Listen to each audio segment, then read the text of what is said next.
शुरुआत करेगी। मुख्यमंत्री भुजबल शर्मा के नेतृत्व में राज्य सरकार पारदर्शी सुशासन के लिए प्रतिबद्ध है।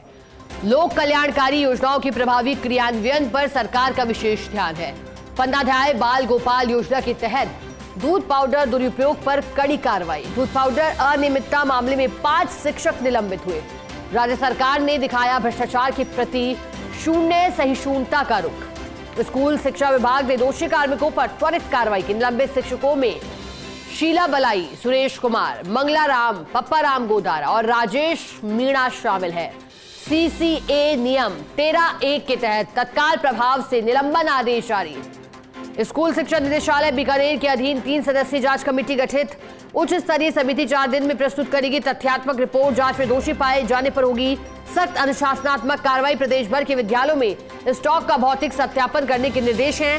सभी डीईओ बीईओ को 3 दिन में रिपोर्ट देने के आदेश हैं। पीईओ और यूसीईओ करेंगे 2-2 स्कूलों का गहन निरीक्षण। ज्यादा जानकारी लेंगे एसोसिएटर ऐश्वर्य प्रधान हमारे साथ जुड़ गए हैं। ऐश्वर्य जी, दूध पाउडर बच्चों के हिस्से का एक कंपनी को बेचा जा रहा था, सौदा उसके लिए हो रहा था, अब इसमें एक्शन लिया गया है। क्या पूरा एक्शन है और क्या दर्शा रहा है ये एक्शन? सरकार की मंशा किस तरह की? देखिए, ये अपने आप में बहुत बड़ा मामला है और मुख्यमंत्री ने सीएमओ ने इस पूरे मामले को बहुत गंभीरता से लिया है। और यदि मैं इसकी जानकारी दूं तो भजनलाल शर्मा जो हैं वो ऐसे मामलों पर त्वरित एक्शन लेते हैं। मुख्यमंत्री भजनलाल शर्मा के पास भी ये मामला जैसे ही पहुंचा तो उन्होंने अधिकारियों को दिशा निर्देश दिए।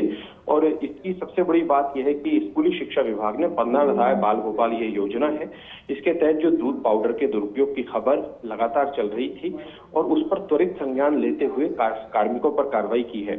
इसमें प्रारंभिक जांच में जो दोषी पाए गए हैं उनमें शिक्षिका है शीला बलाई और उसके अलावा जो राजकीय प्राथमिक विद्यालय जाटव की हाथी गंगावाद की शिक्षिका है। उनके अलावा मंगला राम है जो कि बावड़ी जोधपुर के हैं। पप्पा राम है जो कि राजकीय उच्च माध्यमिक विद्यालय है नगाया काटा बालोतरा वहां के। राजेश मीणा है प्रधानाचार्य है मन मोरो की ढाणी के। तो उनके खिलाफ सीसीए के तहत नियम 13 है। नियम 13 के तहत उनके खिलाफ कार्रवाई की करते हुए उन्हें तत्काल निलंबित कर दिया गया है। स्कूल शिक्षा विभाग ने इस पूरे प्रकरण की जांच के लिए स्कूल शिक्षा निदेशालय बीकानेर के अधीन एक 3 सदस्यीय समिति का गठन भी कर दिया है और दूध पाउडर के दुरुपयोग की खबर में जो तथ्य है उनका सत्यापन पूरी कमेटी करेगी, साक्ष्यों को इकट्ठा करेगी और 4 दिनों में एक बड़ी रिपोर्ट पेश की जाएगी।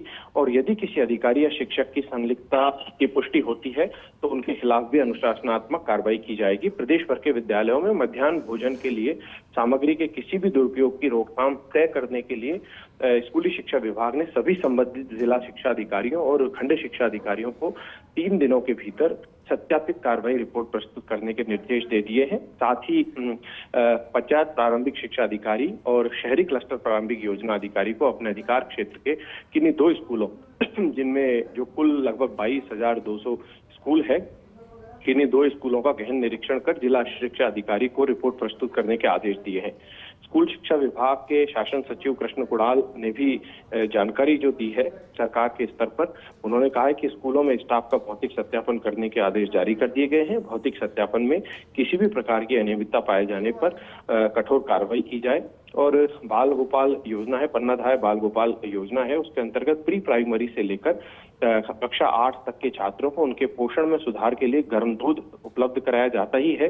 यदि किसी तरीके की लापरवाही मिलेगी तो और भी एक्शन लिए जाएंगे। प्रदेश भर में लगभग 57 लाख स्कूली बच्चों को दूध दिया जा रहा है जिस पर राज्य सरकार 722 करोड़ रुपए खर्च करती है।